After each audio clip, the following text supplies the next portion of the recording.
Checksum. It is a way to computer decide whether the data that has been reached from one computer to another is correct or not. Okay. Now suppose the one who is sender has sent this 3 bytes block to the receiver, but before it sends, what it does, it adds all these 3 bytes, okay, the sum. Okay, so how it adds? See, 0 plus 1 plus 0 becomes 1. 1 plus 1 plus 1 becomes 3. 1 here, 1 carry. Then 1, 1, 1, 3. 1 here, 1 carry. 1 and 1 is 2. So 0 here, 1 carry. Then we have 1. Then we have 1, then 1, then 1. Now suppose, sometimes what happens that we have 2 or 3 over here. So in that case, we keep 1 and 1 goes out. So we leave out this carry.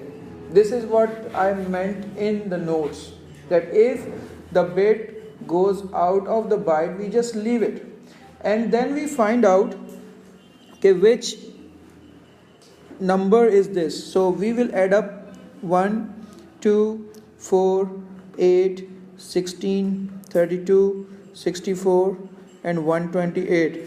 We will add all those words which are underneath 1. So this would be 255 minus 8. What would be that? 247. Alright. So this would be a number that is 247. So this particular sum will be sent along this block of data to the computer. When computer receives it, the receiver computer receives it, it redoes the sum for the 3 bytes and then check whether the sum that is generated with that computer is basically the same as this one. If they are same, means the data is received correctly, and that check of the sum with the sum received is called checksum.